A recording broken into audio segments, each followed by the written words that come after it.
आपको लगता है यहां कोई साथ देने वाला है? अगर आप भगवत मार्ग के पथिक हैं, अभी आपको लगता है आपका कोई है, तो अभी बहुत बड़ा भ्रम है। पूरा का पूरा परिवार जा रहा है, 1 मिनट में रोड में नष्ट हो गया। काल है, किस समय कहां कैसे 1 सेकंड का पता नहीं है। कैसे चैन से नींद आ जाती है तुम्हें? ये जो दुर्वासना के नाश की कृपा है, ये आपकी दिनचर्या है, यही सैकड़ों दुर्वासनाओं को भस्म कर देगी। तुमने खिलवाड़ समझ रखा है। चाहे गृहस्थ हो या विरक्त हो, तुम्हें जो दिनचर्या मिली है, ये दुर्वासनाओं का नाश करने के लिए श्री कृष्ण ने कृपा करके दी है गुरुजनों के द्वारा। इसको खिलवाड़ न समझो। प्रभु का प्रिय या गुरु का प्रिय वही होता है जो दिनचर्या में मिनट भर विलंब नहीं करता। ये गुरु कृपा है कि आपको डांट लगती है, आपको वचन सुनने को मिलते हैं, आप उसको स्वीकार कीजिए। ये मन की, ये दुर्वासना की वृत्ति को हटाइए। सुविधा भोगी बनने वाला कभी सच्चिदानंद का साक्षात्कार नहीं कर सकता। जानबूझ करके सुविधाओं का त्याग होता है, सुविधाओं में रहते हुए, और परमात्मा प्राप्ति की विकलता प्रकट की जाती है। समझ में नहीं आ। राग द्वेष की वृत्तियां, शरीर विलासिता की वृत्तियां, खाने पीने की वृत्तियां, सुख भोगने की वृत्तियां कितने दिन चलेंगी? मरना है, मरोगे। ये शरीर नाशवान, आज नहीं तो कल मरोगे। प्रार्थना मान लीजिए। तपलोक और महालोक जनलोक में सब सिद्ध जन निवास कर रहे हैं, जो सृष्टि में प्रकट होते हैं और सृष्टि के बाद लय होते हैं। उनको एक बात का दुख पाया गया, संतों को, कि इस महान मानव देह में आकर के भी तुम भगवत प्राप्ति से वंचित हो। तुम्हें नींद कैसी ऐसी आ जाती है कि तुम्हारा भजन, तुम्हारी दिनचर्या, तुम्हारा साधन पथ रुक रहा है और तुम्हें चैन से सोना आ रहा है। तुम उपासक हो। ये जीवन हमारा प्रभु के लिए। अगर नहीं समझ पा रहे हो तो आखिरी बात समझ लो, कोई समझाने वाला तुम्हें नहीं है, कोई समझाने वाला नहीं। सिर्फ तुम्हें बर्बाद करने वाला मिल सकता है, समझा कर उठाने वाला हरि या हरि का पार्षद मिल सकता है, और नहीं मिल सकता। तुमसे मित्रता करके तुम्हारी वासनाओं को बढ़ाकर तुम्हारे चित्त को विक्षेप में भर देना, ये संसार के हर व्यक्ति वस्तु स्थान का प्रभाव है। तुम्हार सेवक असुरारी 2 ही केवल बचा सकते हैं, भगवान और भगवान के भक्त। उनकी हर चेष्टा तुम्हारे चित्त को भगवदाकार बनाने के लिए है। कृष्ण कृपा का सीधा फल है साधु संग। हरिराम व्यास जी, गोस्वामी तुलसीदास जी, बड़े बड़े महापुरुष कहते हैं, कोई फर्क नहीं। कैसे मनुष्य शरीर को तुमने प्राप्त करके नाश करने की ठान ली है कि हम जो मन आएगा सो करेंगे। यहां बैठने मात्र से भगवत प्राप्ति है। क्यों? यहां खास बात, श्रीधाम वृंदावन यमुना का पावन पुलिन, और कोई मिनट ऐसा नहीं जहां यहां भगवत चर्चा ना हो रही हो, भगवत गुणगान ना हो रहा हो, भगवत नाम कीर्तन ना हो रहा हो। नाम कीर्तन चलता है, वाणी कीर्तन चलता है, गुण कीर्तन चलता है। दूसरी बात, हमारी दृष्टि रहती है, हमारी प्रियजू की दृष्टि रहती है कि ये जन विराजमान है। एक दिनचर्या है, एक समय है। माकृष्य शर्वतीदम शुभलेन कृष्ण, हे कृष्ण मेरी इन दुर्वासनाओं को नष्ट कर दो। फिर प्रार्थना करता हूं सब उपासक उपासिकाओं से, गृहस्थ विरक्तों से, यदि आप हमारी श्री जी से जुड़े हैं तो आज्ञा पर ध्यान दीजिए। अगर आज्ञा पर ध्यान नहीं देते तो माया तुम पर ध्यान रख देगी, और उसके ध्यान रखने का मतलब है बैठे बैठे जलोगे, जैसे अंगार पर जला जाता है, ऐसे जलोगे। दुर्वासना तुम्हें जला देगी, तुम्हें पता नहीं है। जब अपनी जीवनी शक्ति प्रभु की तरफ लगती है तो हरि गुरु को शीतलता प्राप्त होती है, वो प्रसन्न होते हैं। जब अपनापन करके तुम्हारी जीवनी शक्ति व्यर्थ नष्ट होती है, तब जलन होती है उस अपनेपन के कारण कि तुम समझ नहीं पा रहे हो। ये आज का अभ्यास तुम्हारे लिए कल काल बन जाएगा। गलत अभ्यास तुम्हारे लिए कल ये प्रमाद बन जाएगा। प्रमाद ही मृत्यु है, शास्त्रों में वर्णन है। जो अप्रमादी है, प्रमाद रहित है, वही भगवत तत्व को जो भगवत तत्व को प्राप्त कर लेता वही निर्विकार स्थिति में परमानंद में डूबता है। माना हम लड़खड़ा रहे हैं लेकिन चल रहे हैं अपने रास्ते पे, रास्ता ही नहीं। उपासक को इस बात पर सदैव सावधान रहना पड़ेगा। अगर हम अपनी इच्छाओं का मर्दन नहीं कर सके, अपने गुरु की आज्ञा पर नहीं चल सके, अपने शास्त्र आज्ञा पर नहीं चल सके, तो मुझे लगता है कि आगे चल करके आपका जीवन बड़ा संकटपूर्ण रहेगा। संकटपूर्ण, ये विकार आपको रौंद देंगे। इसीलिए विचलित होते हैं कि आप लोग इतने बलवान बनिए कि आक्रमण कब हो जाए, कहां किस वासना का, आप उससे लड़ना जाने। आपके अंदर युक्तियां होनी चाहिए। आप हमारे भगवत पार्षद हैं, श्री जी के जन हैं, आपके अंदर युक्ति होनी चाहिए। गुरु की प्रकट उपस्थिति में युक्तियों की, कलाओं की आपके अंदर वृत्तियां जानी चाहिए कि कभी किसी विकार का आक्रमण हो तो कैसे बचा जाता है, कैसे हमारे को इस माया पर विजय प्राप्त करना है, कैसे विषम परिस्थितियों में अपने चित्त को डूबने ना पाए बचाया जाए, यह संतों से सीखा जाता है। कैसी पार्थिव दृष्टि है कि शरीर सुख के लिए सोना, जागना, खाना, पीना, बस यही हम सुख मानते हैं। नहीं भाई, ये सुख तो बहुत जन्म भोग लिए। इस जन्म में एक नियत समय रखिए, एक अल्पाहार की सीमा रखिए, एक भोजन का समय रखिए, एक अपनी दिनचर्या का समय होना चाहिए। ये नहीं आज मनाया 2 बजे पा लिया, फिर मनाया 5 बजे पा लिया, मनाया 3 बजे से 8 बजे रात्रि तक सो रहे, 8 बजे से 4 बजे तक जग रहे। ऐसी दिनचर्या नहीं होती, कभी ऐसी नहीं। दिन बाई चांस कभी कोई सेवा में समय लग गया हो, बात अलग है, ऐसी दिनचर्या नहीं होती। पक्का मानिए, आपका हित इसी में है कि जो दिनचर्या दी जाए उसका पालन कीजिए। हमारा सत्संग तभी लाभ देगा आपको, हमारा एकांतिक वचन तभी लाभ देगा आपको जब हमारी आप आज्ञा पर चलेंगे। जैसी दिनचर्या बना दी है, ये दिनचर्या जानते हो, बड़े बड़े सिद्ध महापुरुष इसी से हुए, दिनचर्या से। 1 मिनट का अंतराय कभी जीवन में नहीं पड़ने दिया अपनी दिनचर्या। वही परिपक्व अवस्था। 12 वर्ष एक दिनचर्या कर लीजिए, आप देखिए आपका क्या स्वभाव बनता है। यहां 20-20 वर्ष, 25-25 वर्ष व्यतीत हो जा रहे हैं, कोई दिव्यता नहीं आ रही। कारण क्या है? खो रहे हैं, जीवन को खो रहे हैं। बिल्कुल, कई बार हम चिल्ला चिल्ला कर कहते हैं कि आप समझिए, ये जो दिनचर्या है ये भगवान का स्वरूप है। जो गुरु प्रदत्त दिनचर्या है वही तुम्हें ब्रह्मबोध कराएगी, वही भगवत प्रेम कराएगी। नहीं, ये वासना बहुत बलवान है। पता नहीं चलता कि हम निर्वासनिक हो गए कि वासना युक्त है। एक योगी जी आए थे महान, वो अभी गए हैं तप के लिए, वो जहां बर्फ के भगवान का स्वरूप, हाँ अमरनाथ शायद ऐसे हो गए।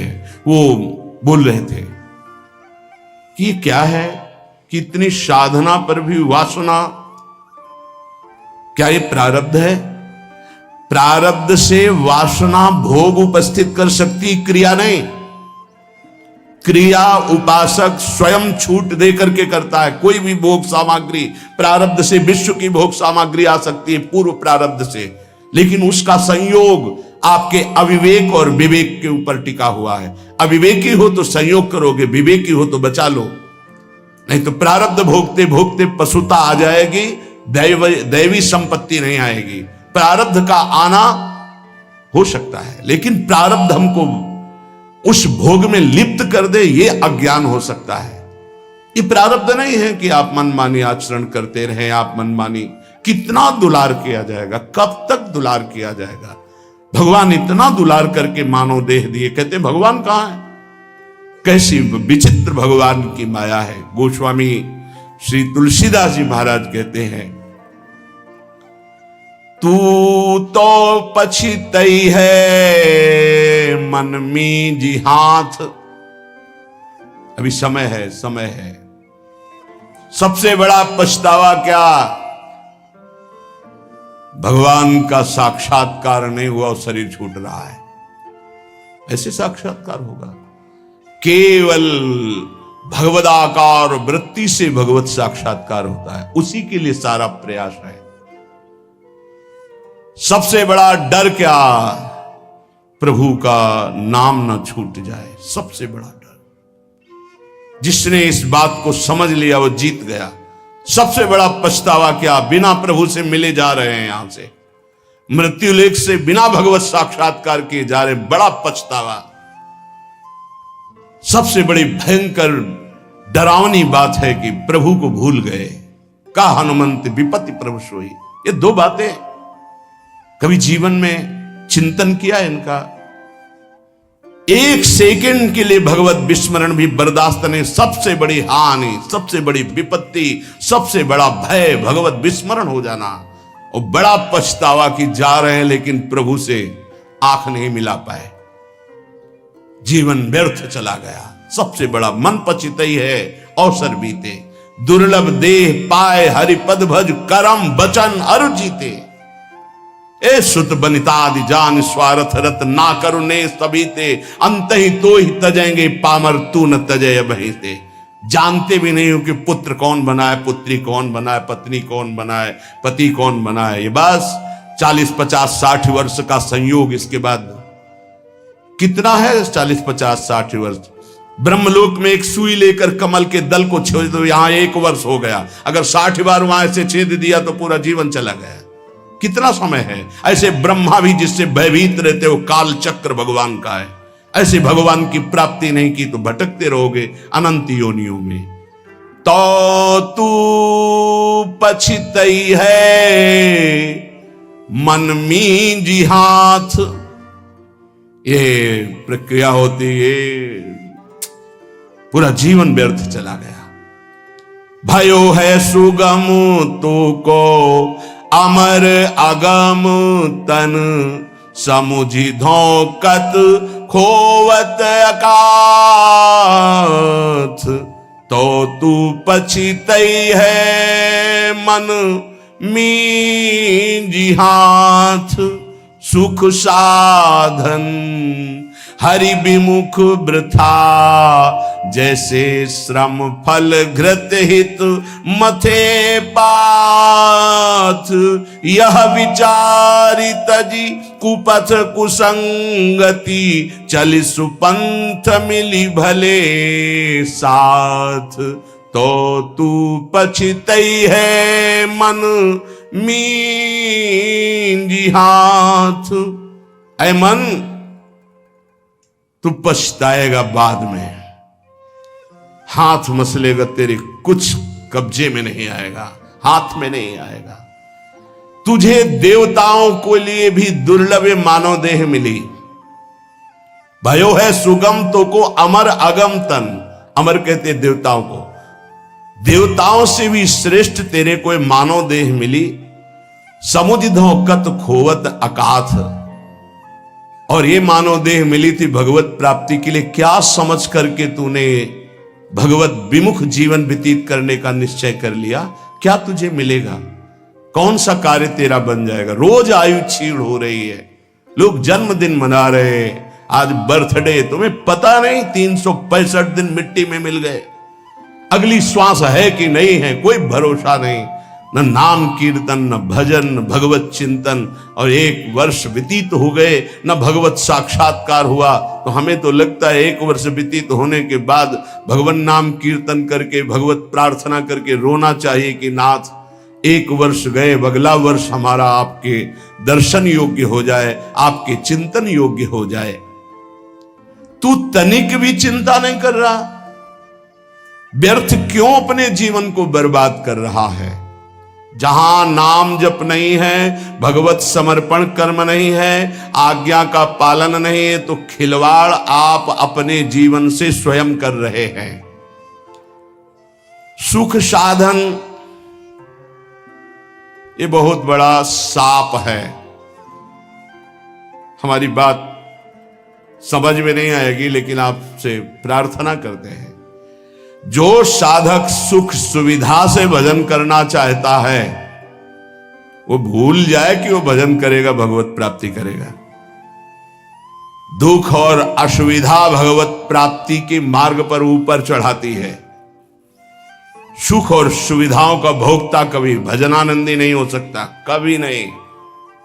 हाँ, वृत्ति भगवदाकार हो गई, अब उसे सिंहासन में बैठाला जाए, महलों में रखा जाए, कोई फर्क नहीं पड़ने वाला। महलों में रखो चाहे झोपड़ी में वास दो, एक स्थिति होती है। अगर भगवदाकार वृत्ति करनी है तो एक सीमा में अपने जीवन को बांध ले। इतना आहार, ऐसे शयन, ऐसे अपने जीवन को विश्व में किसी भोगों की कमी नहीं है।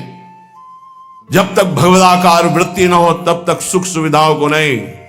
घूम शयन वलकल वसन, जैसे शास्त्रों में वर्णन आता, तो चलो वलकल वसन की जगह कौपीनवंता खलु भाग्यवंता, मार्किन की कौपीन, मार्किन नीचे वसंग ढकने के लिए, आहार के लिए अल्पाहार, रात दिन भजन, भूमि शयन, जमीन में आसन लगा, चटाई बिछी।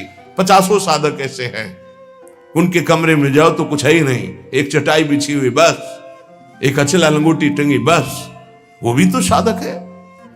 आहार जो श्री जी के द्वारा प्रदान हुआ आकाश वृत्ति से आता है। आकाश वृत्ति परम पवित्र निर्मल, जैसे आकाश का जल निर्मल होता है, ऐसे आकाश वृत्ति जो आ गया उसी से भरण पोषण हो रहा। याचना नहीं, संकेत नहीं, जो प्रारब्धवशात श्री जी की कृपा से आ गया उसको अपने उदर में डाला। राधा राधा राधा हमारा लक्ष्य है, मरना, जीवित मर जाए उलट आप में समाए यह दिलगिरी। ये झांसे में मत पड़ो माया के, ये खा लो, ये पी लो, ये सो लो, ऐसा गद्दा, ऐसी कंबल, ऐसा स्वेटर, ये सुख सुविधाएं अभी नहीं, फिर बाद में जोई जोई प्यारो करे सोई मोई भावे। अभी जो आज्ञा है उसके अनुसार चलेंगे। क्या नहीं देने की चेष्टा की राका बाका जी को ठाकुर जी ने? नहीं चाहिए, आपका दिया हुआ भी नहीं चाहिए, आप चाहिए, सिर्फ आप चाहिए। चलो हमारी वैसी स्थिति नहीं है तो जितने से हमारे प्राणों का पोषण होता, शरीर निर्वाह होता, बस। कह रहे सुख साधन हरि विमुख, दो भाव। यदि हरि से विमुख हो तो सुख साधन तुम्हें जलाएंगे, चिंता शोक भय प्रदान करेंगे। दूसरा भाव, ये सुख साधन तुम्हें हरि से विमुख कर देंगे। सुख साधन हरि विमुख, दो भाव हैं इसके। अगर हरि विमुख हो, सुख साधन है तो जलते रहोगे, चिंता भय शोक मृत्यु इससे बच नहीं पाओगे। और अगर सुख साधन के भोक्ता हो तो हरि विमुख हो जाओगे, भजन में रुचि नहीं रह जाएगी। ये जीवन जो मिला है सोने के लिए नहीं मिला है, प्रभु प्राप्ति के लिए मिला है। उचित निद्रा, उचित शयन, ये भेड़िए की तरह बच्चों को डराने वाले विकार होते हैं, भगवत मार्ग के पथिकों को नहीं। हाँ, हम स्वयं स्वीकार करते इसलिए घुटने टेक देते हैं। अगर स्वयं स्वीकार ना करें तो विश्व ब्रह्मांड में कोई विकार नहीं है कि तुम्हारे को गिरा सके। तुम हरि पार्षद हो, प्रियाजू के शरणागत हो। जब तुम स्वयं ललचा कर ये खिलौना चाहिए तो मेरी प्रियाजू कृपाल खेल ले जा। जब ऊब जाना तू बताना मेरे से। नहीं, भगवत पार्षद को कोई गिरा सके, सीम की चाप सके को तासु बड़ रखवार रमापति जासु। ऐसे खिलवाड़ समझते हो परमार्थ के पथिक हो करके? तुम्हें कोई गिरा सकता है, तुम गिरना चाहते हो इसलिए गिर सकते हो। अगर तुम गिरना ना चाहो तो कोई गिराने की सामर्थ्य नहीं रखता। साधन विषय सेवन जितना है, दोनों अलग अलग मार्ग है। विषय को साधन बना लो, साधन विषय ना बना लो, जीवन नष्ट हो जाएगा। नहीं समझ पा रहे, नहीं समझ पा रहे। गुरुजनों की रुचि देखी जाती है, क्या रुचि, मन मन की रुचि जाने नहीं विधि अनुसार। अनुमति तो सब ले रहे हैं, आज्ञा का पालन कौन कर रहे हैं? आज्ञा एक बार होती है, ऐसे चलो, फिर वो कृपाल होते हैं, अनुमति दे देते हैं, चलो ऐसे चलो। क्या क्या तरीका क्या है? क्या आप अपने सुख सुविधा के द्वारा साधना के मार्ग पर चल सकते हो? खिलवाड़। आज्ञा पर जब चलना है तो परमार्थ का पथ प्रकाशित होना। इतना समझ लीजिए कि प्राण चाहे चले जाए, हम गुरु आज्ञा को उल्लंघन नहीं करेंगे। आप जीत गए। अगर आप ऐसा नहीं करेंगे तो आप परास्त हो जाएंगे। चाहे गृहस्थ मार्ग से परमार्थ में चले, चाहे विरक्त मार्ग से चले, दोनों के लिए वही भगवत प्राप्ति है, पर आज्ञा पालन। सुख साधन हरि विमुख, और हरि विमुख तो वृथा जैसे श्रम फल घृत हित मथे पाथ। पानी को चाहे जितना मथते रहो कभी घी नहीं निकलने वाला। ऐसे ही सुख सुविधा में जो भजन करते हैं उसमें घी नहीं निकलने वाला। प्रेम रूपी पानी का मथना है। अगर सुख सुविधा से ही भगवत प्राप्ति होती तो रघुनाथ दास गोस्वामी के पिता और उनके भाई एक राजा महाराजा की तरह वैभव था। जब उनको स्कूल पढ़ने के लिए भेजा जाता था तो 4 साथ में अंग रक्षक और पालकी में बैठ के जाते थे, पूज्य श्री रघुनाथ दास गोस्वामी जी। लेकिन जब महाप्रभु चैतन्य देव के नाम कीर्तन को सुना तो हृदय व्याकुल हो गया कि जीवन का लाभ तो यही है। महाप्रभु ने अनुमति नहीं दी, नहीं तुम अभी पिता के घर में रहो। तो कहा भाग, अब भागे जगन्नाथपुरी गए। महाप्रभु के समय भूख प्यास सब सहते हुए पिता को जब पता चला कि वो नहीं आएंगे तो वैभव भेजने लगे। रसोईया सब सेवक, कोई सेवा स्वीकार नहीं की और जगन्नाथ जी के गेट में खड़े होकर जो भिक्षुकों को मिलता वो पाते। ये हम प्रभु के लिए निकले हैं, प्रभु के लिए हम तड़पे, कभी रोए, कभी कुछ समझ में आवे कि भगवान के लिए, प्रियाजू के लिए आपके हृदय में कुछ है तब तो, नहीं तो हृदय जलता है कि कुछ मतलब नहीं प्रियालाल से, उनकी चाह ही नहीं है तुम्हारे अंदर। तुम्हें है कि तुम भजन बढ़ जाए, प्रियाजू के लिए रोना बढ़ जाए, प्रभु के लिए प्राण समर्पित हो जाए। ए भाई, ये है जीवन का लाभ, ये है।